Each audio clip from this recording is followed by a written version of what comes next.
નમસ્કાર, હું છું આપની સાથે દર્શિકા સોની અને આજે વાત કરીએ જાણવા જેવી. તો રેલવેમાં મુસાફરી કરતા લોકોએ હવે ટ્રેનમાં વધુ સામાન લઈ જવા માટે એક્સ્ટ્રા ચાર્જ આપવો પડશે. આ નિયમોનું હવે કડક અમલીકરણ કરવામાં આવશે. જી હા, તો હાલમાં જ ટ્રેનના કોચની અંદર મુસાફરો કેટલો સામાન લઈ જઈ શકે છે તેમાં ક્લાસ મુજબ મહત્તમ મર્યાદા નક્કી કરવામાં આવી છે.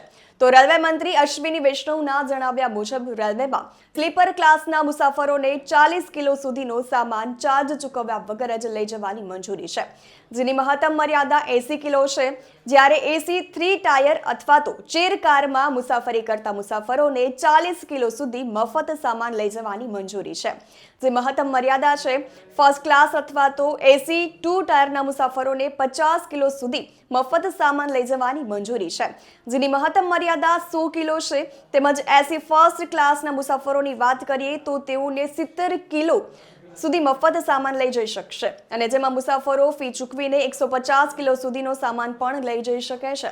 આમ રેલવે મંત્રી અશ્વિની વૈષ્ણવે જણાવ્યું છે કે ટ્રેનમાં મુસાફરી દરમિયાન મુસાફરોને નક્કી કરાયેલા સામાનથી વધુ વસ્તુ હશે તો તેનો ચાર્જ ચૂકવવાનો રહેશે.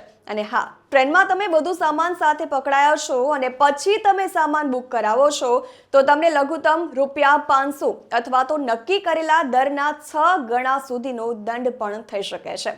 જો કે આ નિયમો કોઈ નવો કાયદો નથી, પરંતુ રેલવેના જૂના નિયમોનું કડક અમલીકરણ છે. સામાન્ય રીતે રેલવે સ્ટેશન ઉપર દરેક મુસાફરનો સામાન જોખવામાં નથી આવતો, પણ જો સામાન નિર્ધારિત મર્યાદા કરતાં ઘણો વધારે દેખાય તો ચેકિંગ દરમિયાન દંડ અને ચાર્જ વસૂલવામાં આવે છે.